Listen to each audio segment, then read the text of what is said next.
Hello, everyone, and thank you again for joining us for another edition of the Phoenix Phenomenon. This is where we interview high-profile Australians and share some of the really incredible challenges that they've overcome in their lives and how they've gone on to great success to not only help others around Australia, but also around the world. So today I have with me Mr. Body Language, Alan Pease. Welcome, Alan. Well, thank you, Roxanne. Nice to see you. Yeah, thank you for your time. So there is quite a big honour roll that goes along with the name Alan Pease. He has been an international figure for a number of decades now.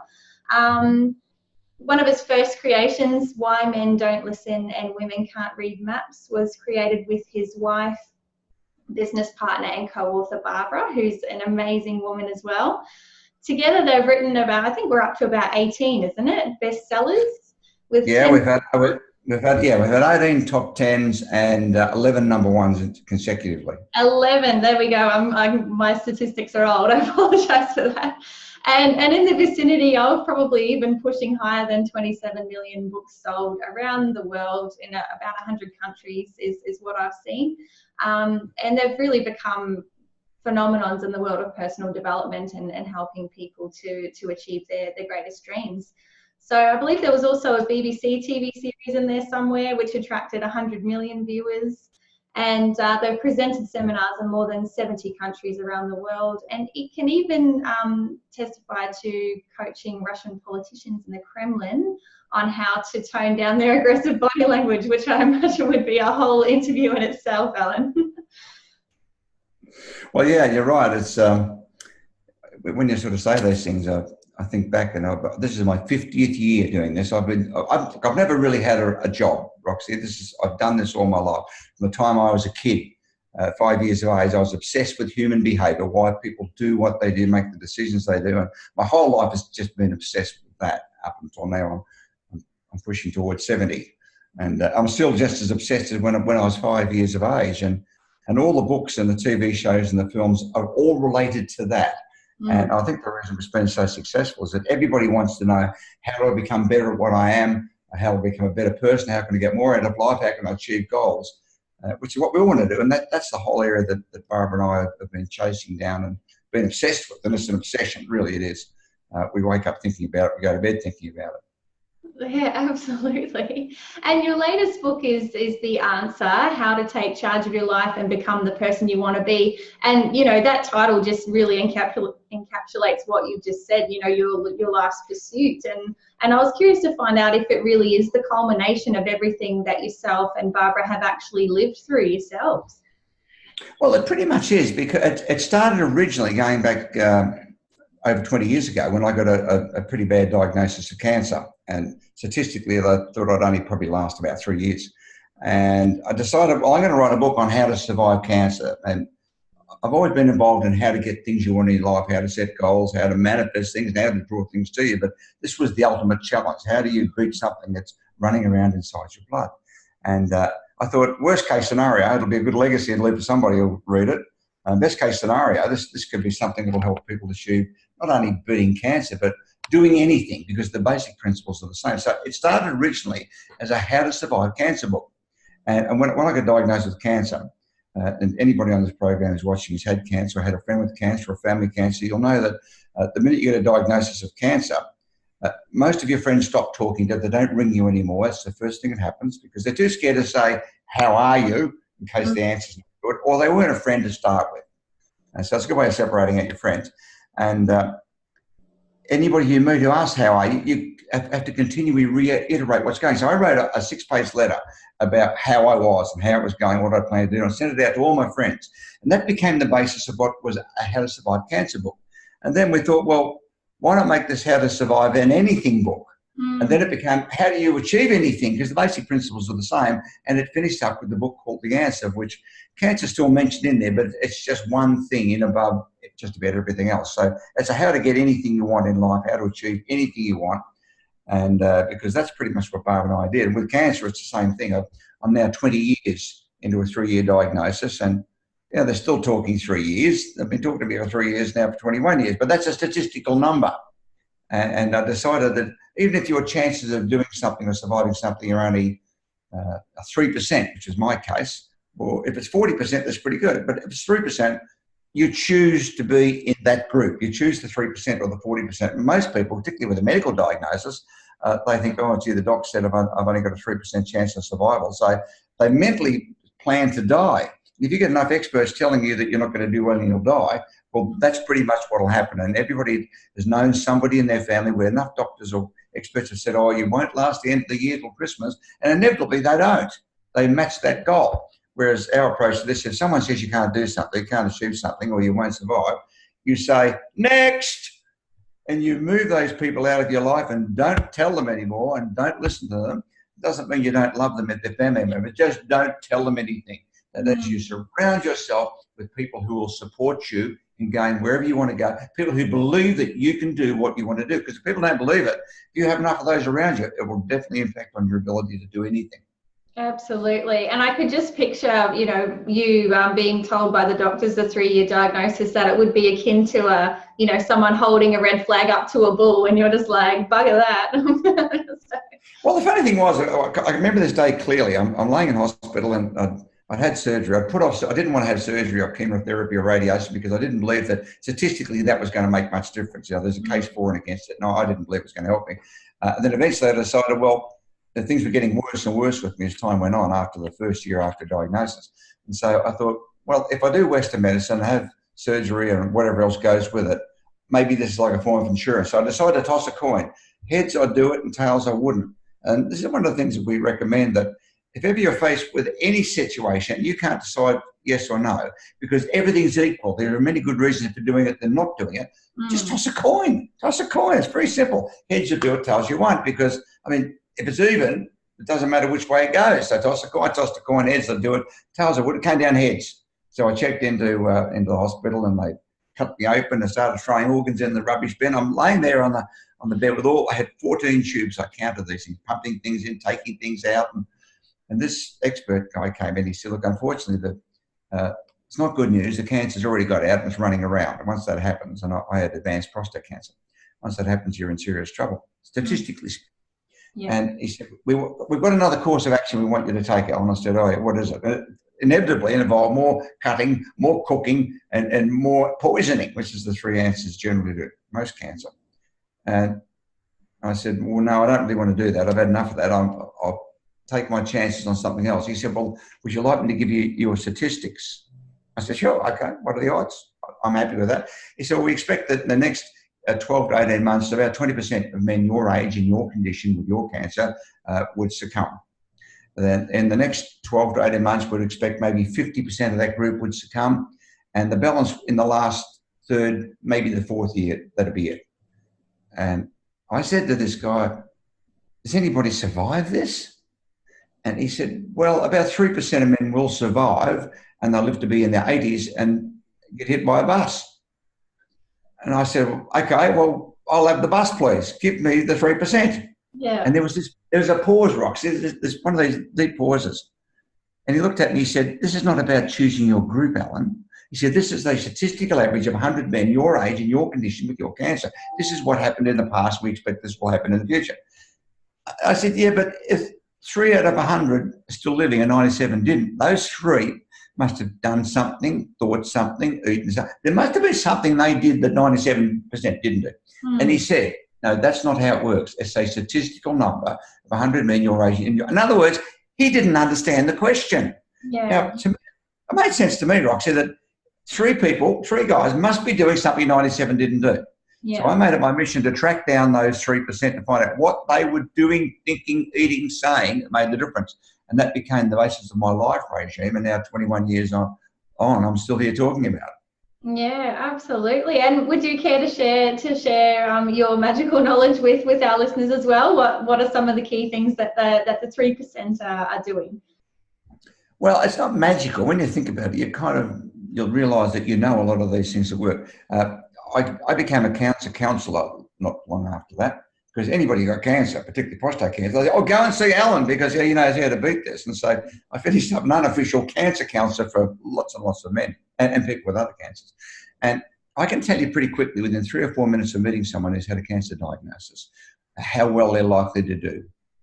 by the way they talk and what their perception is. So those, for example, who say, I've been to 2 experts and they said, I only live 12 months and things are not looking good, and I've been to see my lawyer, I've made my will, etc. Normally, they don't do very well, and a lot of those people are dead.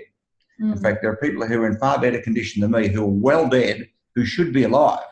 And I also know lots of people like me who should be well dead, who aren't. We're running around doing interviews like this. and the big difference between those 2 groups, the one thing that stood out to me, which is why we decided to write the answer, was expectation. The people who expected to do well did well. Now, does that mean that everybody expects to live is going to live? Well, no, statistically that doesn't happen. But that group who expect to do well do far better and live longer and are the people who are living a long time. Also means the people who are supposed to die in the next 12 months, does that mean they all die? Well, most of them do, but statistically some of them will keep on living. And oftentimes their bags of misery, those people, they really are. They're expecting to die and it doesn't happen. It's almost like they're disappointed. So the number one thing is expectation. What do you believe is going to happen? And this was highlighted to me in an experiment I saw recently that happened in the Netherlands, where patients were having major surgery. And before they had the surgery, they divided them into 2 groups. First group, a nurse would sit beside the patient and say, well, look, you're going into surgery, and when you come out, there'll be a drip in your arm, which will be painkillers, usually morphine or pethidine or whatever they're going to give them. And that morphine will get rid of all the pain. Like, you'll still be aware in pain, but you won't care. It'll be quite a fun experience, and most people enjoy it. And there's a button here, so if you do feel any pain, just give the button a little squeeze and it'll give you another pump and you'll feel great. And it'll get rid of the pain, you'll feel much better. That was the first group. Second group, we're given what was called hidden injection. That is, when they woke up, they had the morphine needle in their arm, but they hadn't been explained to them what was going to happen. The fact was, they hadn't been sold the idea of morphine. And they measured over the next 7 days the pain experience of both groups. And the people who had expected to do well reported 45% less pain and got over their pain quicker than those who had the hidden injection. Now, the reason this is significant, they're both groups of people having the same types of surgery, major surgery, both getting the same drug, except one's been sold the idea, this is going to work for you, Roxy, you're going to do really well, you're going to love this, you press a button and all the pain will go away. The others didn't know that was going to happen. They knew they had a painkiller in their arm, but they hadn't been sold the idea. So the only difference was that the people who expected to do well did well and got out of bed earlier. Yeah. It's incredible, the power of the mind, isn't it?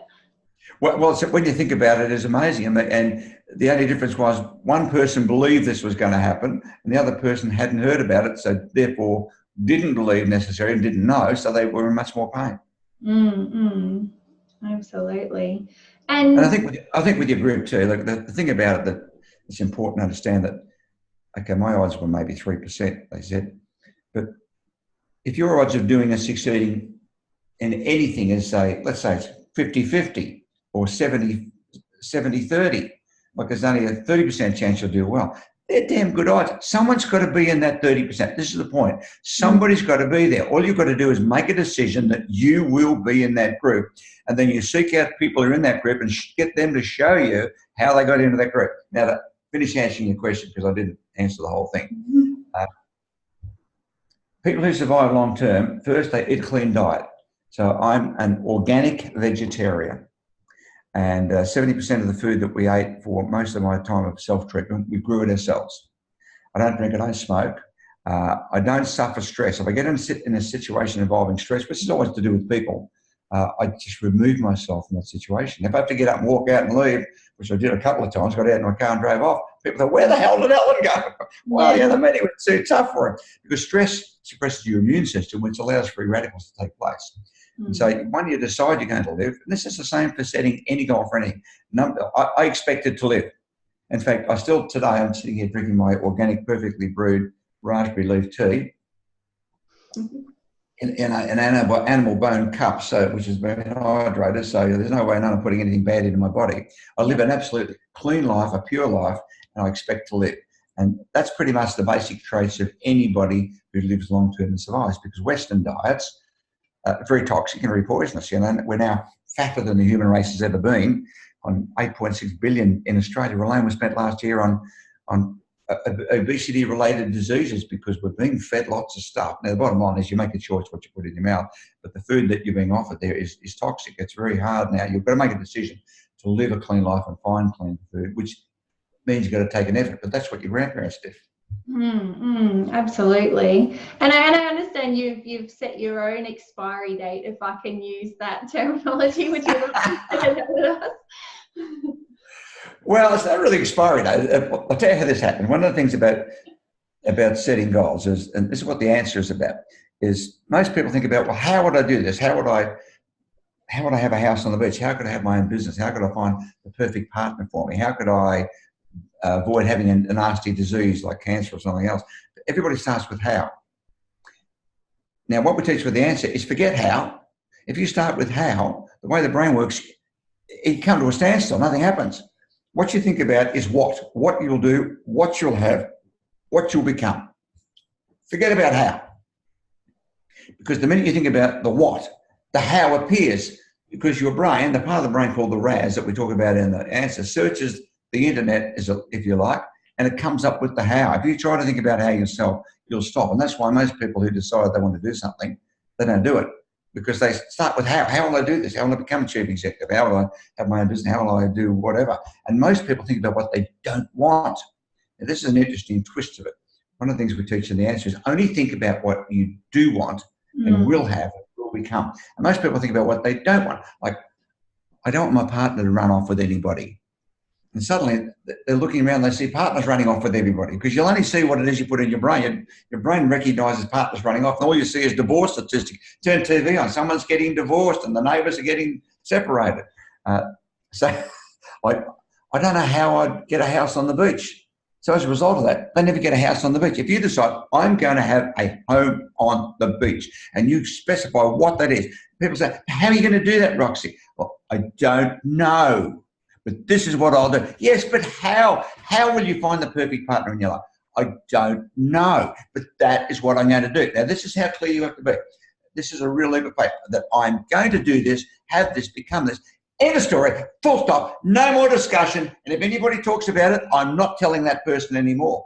Because the minute you set clearly defined goals of what you want, everyone's going to stop you. And you know who the worst offenders are? Family members. If you go into the street and you tell 10 strangers in the street, I've decided to climb Mount Kilimanjaro. It's on my list. And 10 strangers probably say, well, go for it. In fact, here's a friend of mine who did it, ring them. And 1 in 5 people will offer to help you. They'll give you money or suggestion. You go and tell your family members, I'm going to climb Mount Kilimanjaro. You're going to do what? At your age, you've got kids, mortgages, houses, cars, blah, blah, blah. And normally what they're doing, they're giving you their reasons why they couldn't do it. Because unless someone's actually done it, what you want to do, they really can't give you anything of an opinion other than what they believe would happen to them, and they give you their horror stories. And so you do not share any of what you want to do with dream stealers and emotional vampires. They will suck you dry on this, Roxy. Okay. And it is hard too when it is family and friends, isn't it, to kind of turn the other cheek and go, you know what, I'm not listening because I believe 100% in what I'm doing. Because you do value the opinions of people that are in your close circle, don't you? Well, it doesn't mean you don't love them. It means that you've got to deal with them, and they're the hardest because they're probably living in the same house, maybe in the same bed. That's the problem. And so what we did, we came up with a strategy of how do you tell family members and others that go to hell in such a way they can't wait to get started. Right. And there's a technique to doing this. Number one is don't tell anybody. But as you said, you're living with people and you love them. So I can think one rally I've got is the most negative rally you've ever seen. Oh, why would you want to do that? Like Mount Kilimanjaro. Alan, here, have another donut. That's their approach. Well, if what somebody's saying is true, if they're saying why you shouldn't do what you want to do is true, you agree with it. Now, with family members, we normally don't agree. We argue the point.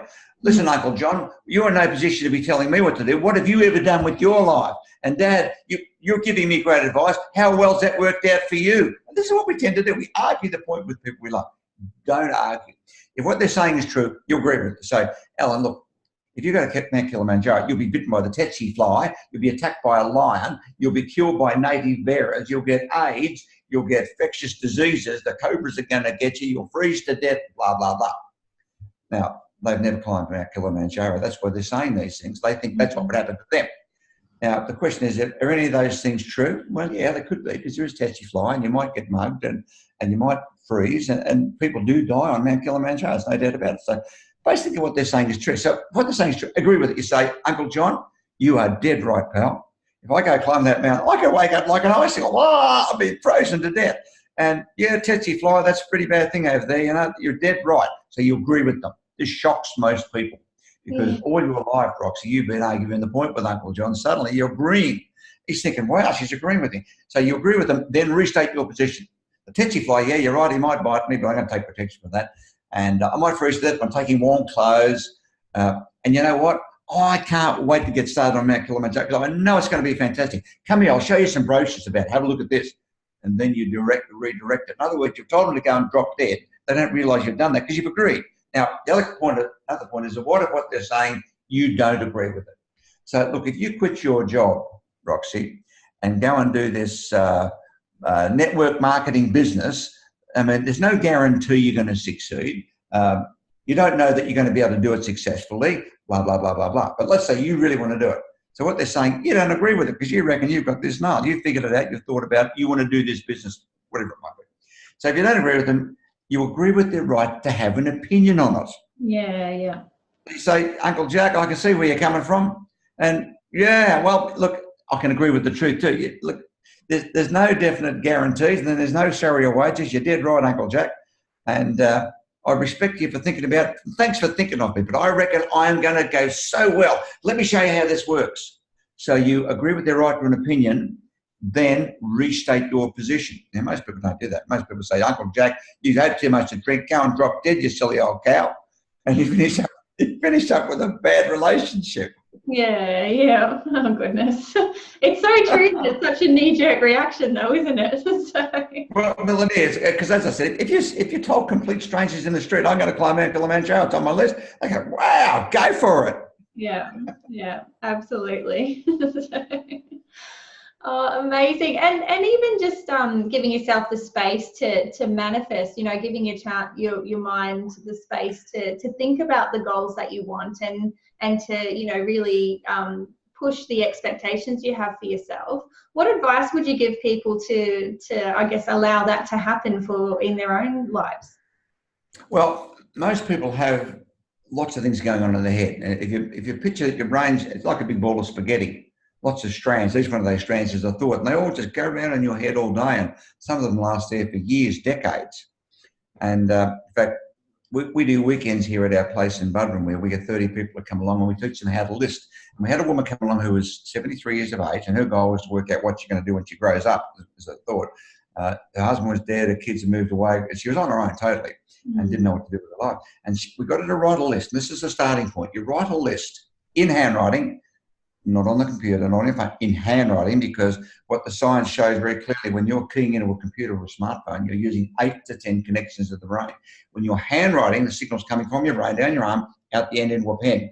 There are over 2,000 connections being operated when you're handwriting. So you're emotionally involved in what you're handwriting. Yeah. So you're going to put it on your computer and your smartphone as well, but your initial data input needs to be handwriting. And she wrote on her list, ballroom dancing.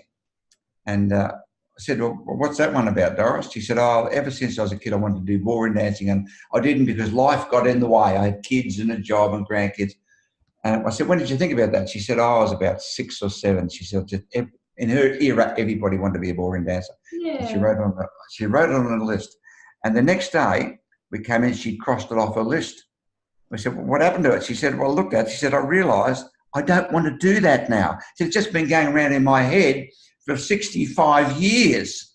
And she thought it still must have been important. So by handwriting, you'll take strand by strand, put it on a piece of paper, and you've got to see this operate to believe it. 2 to 3 days after you write the list, just keep adding anything you can think of. However, doesn't matter what anybody else thinks. Don't show dream stealers. Just your own personal list. Every possible thing that you never did that you thought, gee, wouldn't it be great to do that, have that, be that, go there. Write it on the list. After 2 or 3 days, if it's really significant, important to you right now in your life, Roxy, it'll start to turn bold. It starts jumping off the page. Get other things like ballroom dancing for Doris. She really didn't want to do that. Just it had been in her head for so long, she thought she wanted to do it. And so she crossed it off. So you start with a list, and the list is the basis of how you achieve things. If you leave it in your head, it goes round and round and round, and you think about how, it's over. Yeah, absolutely. And this is something that you and Barbara do quite regularly yourselves, isn't it? When you always goal setting, and once you reach the pinnacle of what you want to achieve, it's like, oh, well, what's the next thing? And off you go. Well, we keep writing a list, keep writing everything. Like we're driving down the Bruce Highway in Queensland, and we saw a big sign on the side of the road, bungee jumping, and here's a guy jumping off a bridge with a rubber cable around his ankle, which your parents told you never to do something like that. And we looked at that, and I remember saying, "Wow, look at that! That frightened the hell out of me doing that." So I thought that's got to go on my list to do that because it scares me. I want to do it. And it took 7 years until I did it, but we did it. And so anything that you see, think, feel, experience that you haven't done, or you think, wow, wouldn't that be good? You write it on your list and only share it with people who've either done it or know about it or who you trust. Because the hardest part is you start telling people who are the emotional vampires, and they'll tell you, come on, have another donut, Roxy. Don't worry about that. Oh, that's a stupid idea. Walking up Mount Kilimanjaro. Now, Barbara and I, between us, we've done 168 things as of this week that we've done them and we've achieved them, and some we were great at, some we were average, some we're not very good at all. And we quit. Like tap dancing for me, I thought it'd be a great tap dancer, and I did that 3.5 months, and I wasn't very good. I didn't like it that much, and so I put a line through and got rid of it. Otherwise, I might have been 73 like Doris, saying, oh, if only I had been a tap dancer, because we know that when people are on their deathbed in places where they go to die and they know they're going to die, the number one thing people talk about is the things that they should have done and didn't do. Now, the point is, when I go to my deathbed, I'm not going to get up on my elbow and say, I should have learned to sail, play golf and tap dance, because I did all those and I didn't like them and I wasn't much good. So I put a line through them. Golf, my friend said, come play golf. We're going to be fantastic. And so I went and played golf and I hit the ball around, and I wasn't any good at it. And I figured out why they called it golf, because all the other 4-letter words were taken. My mates are saying, oh, we play golf because it's relaxing. I never saw anybody relaxed. They were uptight, the whole time. But I did it and I crossed it off, and I don't want to do it again. And I won't sit on my deathbed saying I should have played golf. And that's the thing about having a long list. The more things on the list, the better. Most people don't have a list. And if they do, they might have 1 goal, 2 goals. And sometimes they have 1 goal and they chase it and they get halfway through it and they say, oh, I don't like this, like golf or tap dancing. But they stick with it because they've probably heard you made your bed and you lie in it, and that's the only goal they've got. And so they stick with jobs, partners and places that they don't like. Now, we're living in a totally freedom. You don't have to be in places or with people or do things you don't like. Write a list of what you do want and chase that list, and you watch what happens. Don't think about how you'll do any of it. This is a secret. Think about what you'll do and just watch and wait, and the how will jump in front of you. It's like whatever car you drive. I'm talking to a guy this morning. He said he's got one of these new Prados, Toyotas. He's had it 6 months. I said, how do you like it? He said, oh, it's great. I said, the minute you bought that car, every second driver on the road had a Prado. He said, yeah. He said, pull up at the lights. There's one there. There's one parked over there. Turn TV on. I see him on TV. I open the newspaper. There's Prados for sale. He said, I open my email and there's a special Avis deal on Prados. He said, suddenly everybody's got a Prado. Well, no, everybody doesn't have a Prado. The moment you decide what, not how, what, your brain, your RAS will search for the how, and you'll see it everywhere. We had another woman come to one of our weekends. This is a cracker. And she would have been in her early 30s, and she just found out the day before she was pregnant. First time. Very excited. And she arrived here on the Sunshine Coast where I am, and she went to the local Sunshine Coast Plaza to do some shopping. And then she came to our weekend seminar, and she said, I can't believe how many pregnant women there are on the Sunshine Coast. I've just been to the plaza. Every second woman is pregnant, and they're pushing children in pram. Now, the question is, are there more pregnant women before she got here than after? No. The minute she heard the what, which is you are pregnant, her RAS only saw pregnant women. And if she had a Prado, she'd only see a Prado. And that's how this works. You don't decide how I'm going to get a Prado or how I'm going to get pregnant. You decide what you will do, and then you will see how. And this is really simple. It's not easy. It's simple. Now, when I say it's not easy, saying it's simple, but when you decide only the what, you're taking a leap of faith because you don't know how. Because if you didn't know how, Roxy, you would have already done it. Yeah, the word surrender keeps coming up in my mind as you're talking. Like, you really just have to trust and believe, don't you? Well, you've got a GPS, right? Yes, I do. On your phone, in your car, probably. So if you're going to drive from here on the Sunshine Coast to Brisbane, you don't have to know every road between here and Brisbane. All you've got to know is the exact address you want to go to. In fact, you don't have to be an expert on GPS and know how that works either. All you've got to do is know the exact address.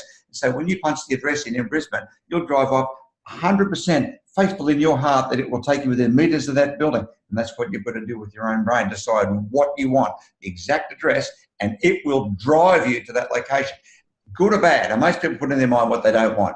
I don't want to lose my job. I don't want to lose my partner. I don't want to get sick. I don't want the bank to take my house away.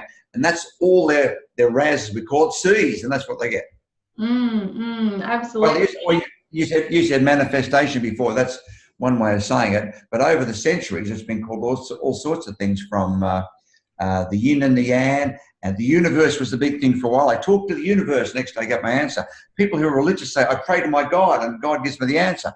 We found with brain scans, it's exactly the same part of the brain you're using doing any of those things. The latest manifestation is the law of attraction. It's exactly the same part of the brain. So it's right back here that operates when you're doing any of those things. And what you're doing is asking for the what, and the what will appear, and it'll show you the how. Don't think of the how. You think of the how, it's over. Absolutely. I'm a how person, so I really need to work on that. I think I once was described as being stuck in the reeds, is what I was called. I'm like, oh, I am the devil. We're a how society, Roxy. Everybody thinks, oh, yeah, but how would I do that? If you start with how, your brain searches your own data banks in the brain, and you don't know how. If you start with what, your brain searches externally, and it sees how. Yeah. And it's a leap of faith, just like on your GPS. It's a leap of faith. And it's a habit thinking how, and we all do that because we don't know how. And that's why I'm saying this is simple, but it's not easy. It's a complete mind shift to thinking about what you will do. That I will become a chief executive, I'll become a whole of my own business, I'll become a mother of 3 children, father of 6 kids, I'll become a perfectly healthy person, I'll live to be 100. I didn't finish telling you about that date. So you decide the what. Now, once you've decided the what, you'll see the how. And the how is how you make your plan of the how. But no plan will do anything until you've got a deadline on it. Deadline is a trigger on the gun. So if you've got your what, your goal, and you've got your plan, which comes from the hows, you've seen the hows, it's all just a dream until you put a deadline on it. When you put a deadline on it, that's like pulling the trigger, and it forces you and your body to drive forward. So I decided with a cancer diagnosis, they said, look, you might go 3 years. They didn't think I'd make 50. Looking pretty bad. And I decided that wasn't good enough. I wanted to live to be much older than that, at least to be 60, 65, I'm 68 now. And I thought about this over a long period of time. And I thought, lots of people know about goals and setting goals and deadlines, and they do it. Certainly at work you do it, or your boss does it for you. And I thought nobody really thinks about how long they're happy to live in good condition. Now, I came to a very simple conclusion, and I know I'm dead right on this, that unless you decide how long you're prepared to live in perfect health, then you will die statistically at the national average. Now, the national average for guys born in my year, 1950, is 72 for men and 78 for women. And so if a guy my age gets to 72 and he falls over dead, they go, well, he did well, didn't he? Well, no, he didn't do well at all, because the human body is designed to last at least 100 years. And there are at least 6 societies in the world where the people live more than 100 years of age. And in the West, Western societies, in Europe, we kill ourselves at 70 and 76. Now, they're saying that life expectancy is better now. It's now 80 for men and 85 for women. Yeah, that's for people who are less than 10 years of age, who have just been born. But for older people, because we've already done the damage of lack of exercise or poor diet or eating Western diet or negative thinking, all those things are what impact on us. So if you don't decide how long you're prepared to live in perfect health, you'll die at the national average, and people say, well done. I say, well, no, you're supposed to live. Any medic will tell you, you're supposed to live to be 100. We kill ourselves in our 70s and 80s of heart disease, cancers, high blood pressure, etc.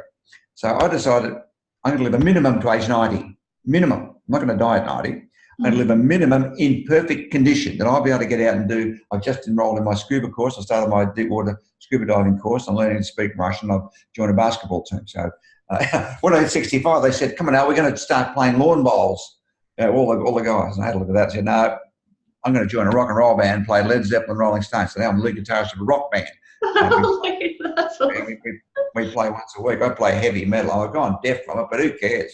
Yeah. I love it. I absolutely love it.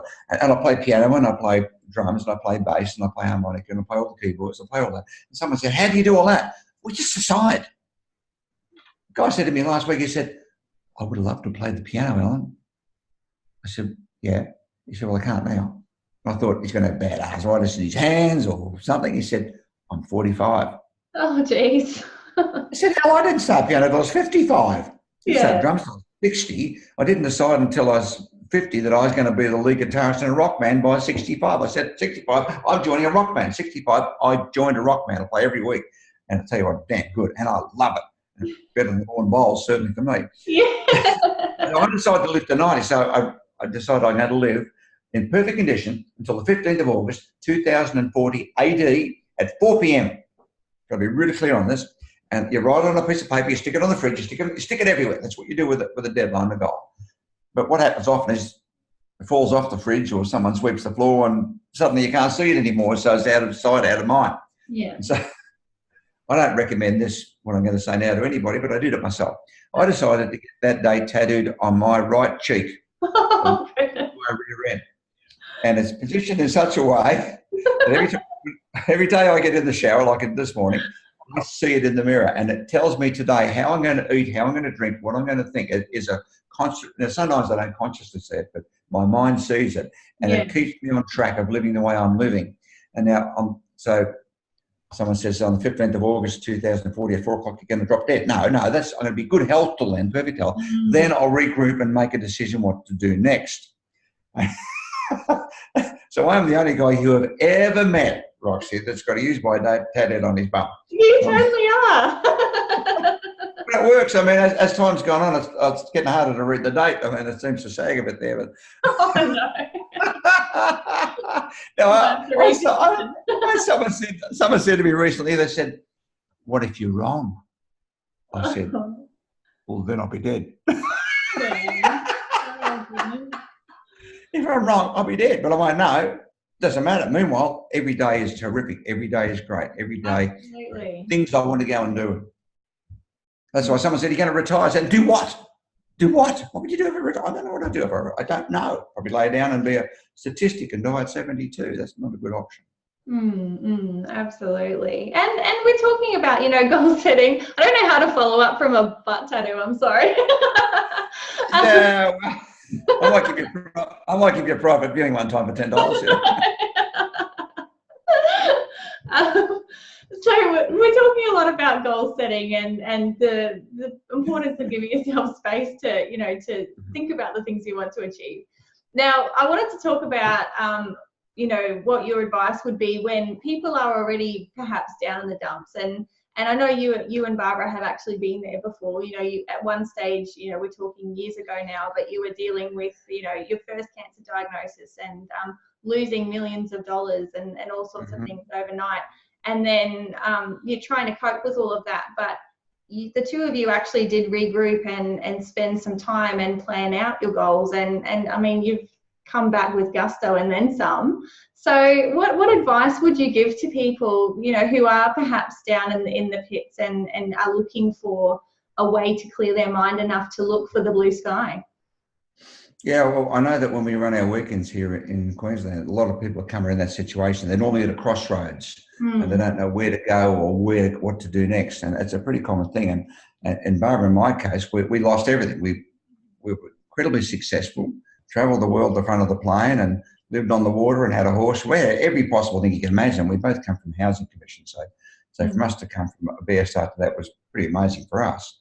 And, we never had any silver spoons or anything. And by making poor judgment, mostly on my part, we lost it all. We lost everything. We got robbed. We got robbed by an accounting firm. We lost the whole lot. Finished up with, I'm going to say with nothing. We had less than nothing. We still owed $3.5 million to the tax office, which is not a good place to owe it because you don't pay them. I'll tell you, they put you in jail if you're a director of a company. So that was pretty tough times. And then I got diagnosed a year after that with cancer because of the stress of that whole situation. Yeah. Nobody knew about it. Barbara and I were still on television doing the midday shows and the morning shows with complete enthusiasm while we're fighting this, trying to solve this situation.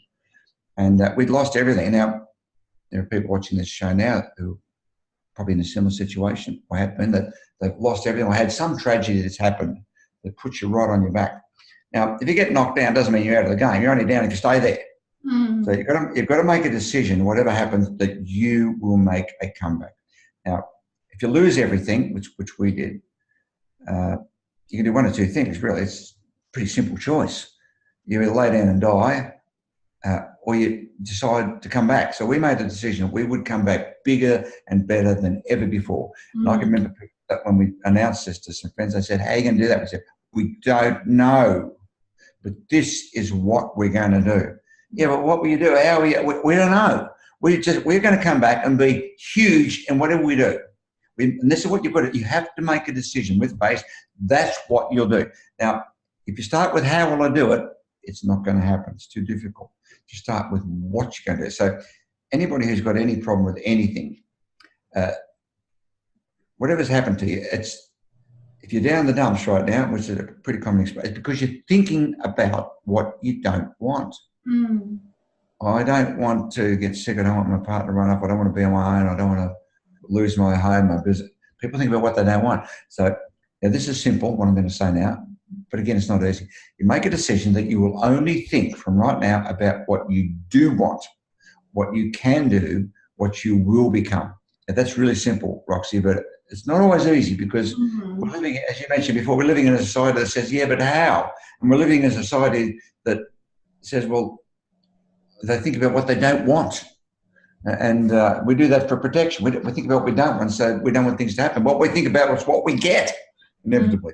So a leap of faith is just decide you will make a comeback from right now and that you'll only think about what you do want. And so I remember after almost 3 years into and we didn't go bankrupt. We paid all the debts back in the end. And 3 years into it, Barbara said to me one morning, she said, you are depressed. She said, I've had a gut full of you, boy. You're depressed, negative all the time. I said, that's impossible. I'm a motivational speaker. I couldn't possibly be depressed. So she says, I'm going to take you to the doctor. You'll prove it. So they take me down to the doctor, do the test. And guess what? I'm depressed. I couldn't believe it myself. So I made a decision to become undepressed. Now, depression is a real thing that affects a lot of people, particularly the plus 40s. And if you're plus 40 and financially in trouble, you're in the highest risk category, especially for men, and an increasing number of women now. Suicide rates go up dramatically in that period, but people have especially financial or personal tragedies in their life. And so I decided to become undepressed. Now, this is an interesting move. Depression is a real thing. It's a chemical imbalance in your brain. I knew that because I spent a lot of time studying what it was about once they told me I was it. And it's a chemical change, and they'll give you all sorts of medications to try to balance that up. The problem is once you get on those, lots of people, as everybody knows, don't get off them. They stay on these things, and you become a bit like Ritalin for adults. You know, you spend your life in a dazed world. But you know what causes most depression? What causes the chemical change? Is thinking about what you don't want.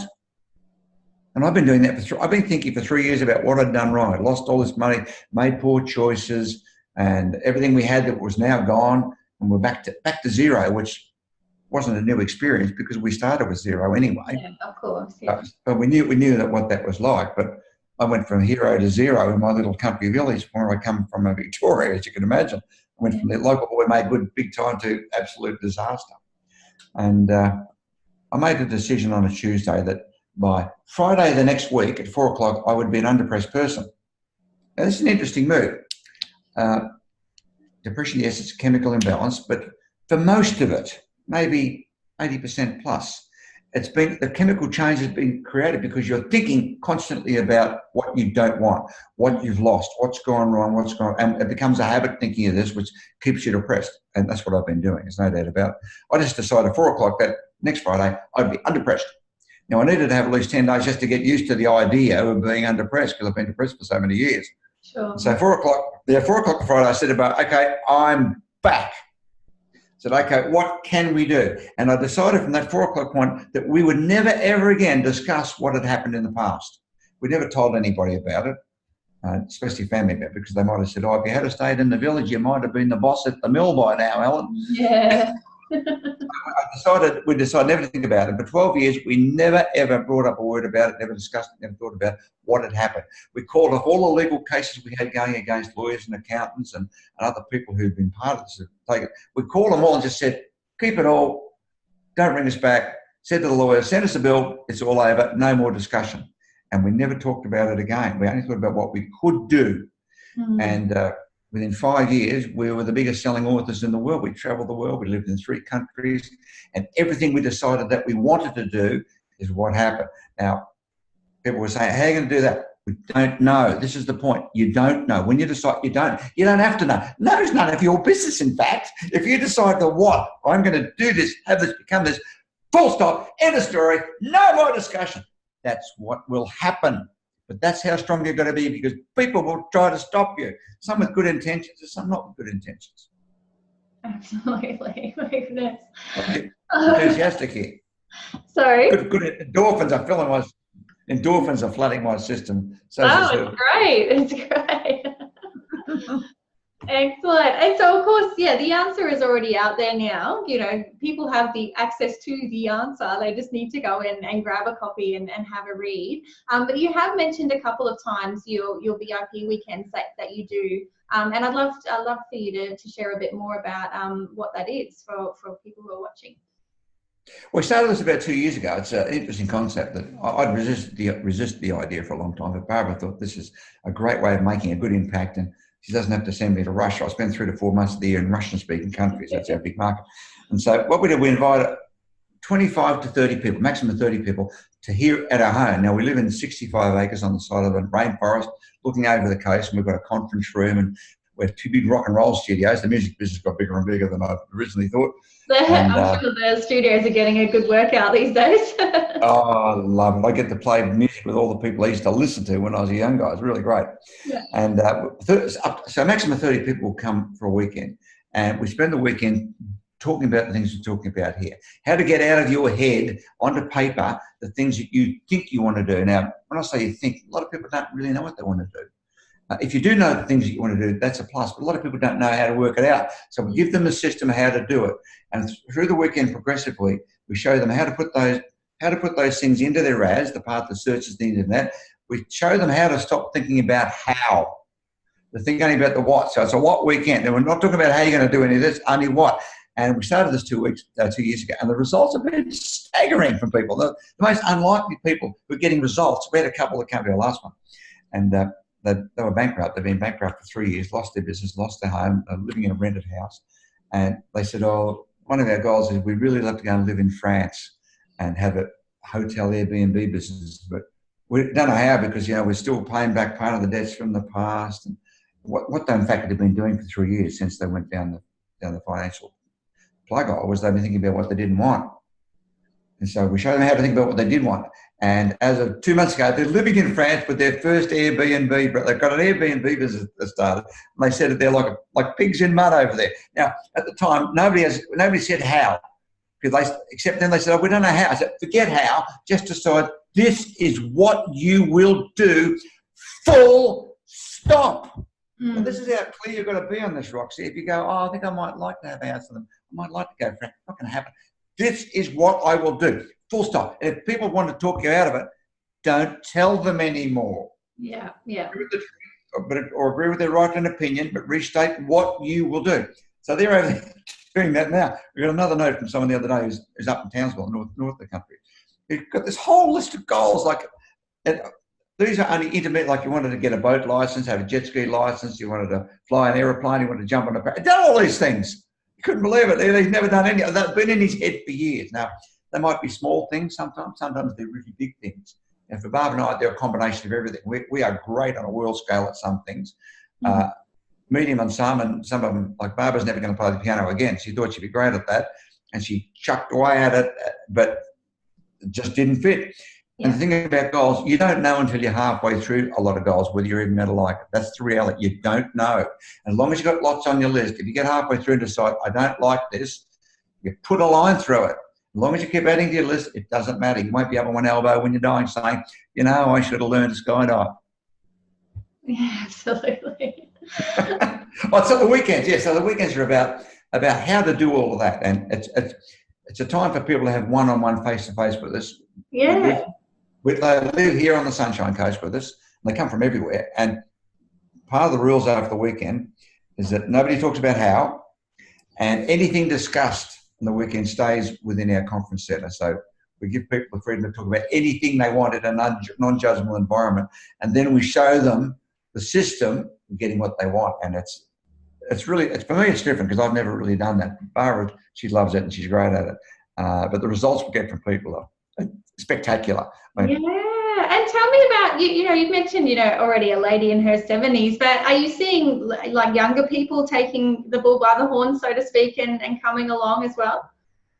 Well, we thought that the people that would come would be maybe in their like 30s, they're kind of working out what are they going to be when they grow up. Now, that would probably be 30 to 40-year-olds would be half of who comes, but we get a lot of older people as well, 50s, 60s and 70s, who are looking for a direction. They're at a crossroad in their life and they're looking for what they want to be when they grow up. We've also had people as young as 14 and 15, and they come with their father or mother or both.